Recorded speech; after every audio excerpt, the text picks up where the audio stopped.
জনাব ভালোবাসার আরেক তারেক নাম রহমান। তাহিরি হুজুর। ওনার উনি প্রতি কি বলতেছে শ্রদ্ধা কথাগুলো রেখে শুনে বলবো। যান আর সর্বোচ্চ শেয়ার করে মানুষকে দেখার সুযোগ করে দিবেন। নির্বাচন একটি প্রহসনমূলক নির্বাচন হয়েছে, একটি জবরদখল কেন্দ্র দখল করে আধিপত্য আর পেশি শক্তির মাধ্যমে মানুষের অধিকারকে হরণ করা হয়েছে।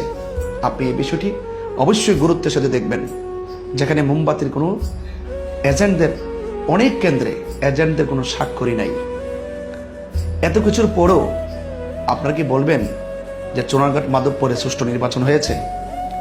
আমার প্রতিপক্ষ যারা আছেন তারা কি বুকে হাত দিয়ে, কোরআন শরীফে হাত দিয়ে কসম করে বলতে পারবেন এই নির্বাচনটি সুষ্ঠু হয়েছে? তারা কি কেন্দ্র দখল করে নাই এবং আমার এজেন্টদেরকে কি বের করে দেয় নাই? তাদেরকে আঘাত করে নাই? কেন ভাই? এরকম নির্বাচন কি চুনারঘাট মাধবপুরবাসী চেয়েছিল? চুনারঘাট মাধবপুরে নির্বাচন বাতিল করে পুনরায় নির্বাচন দিতে হবে। আমরা এই প্রহসনমূলক নির্বাচনের রেজাল্টকে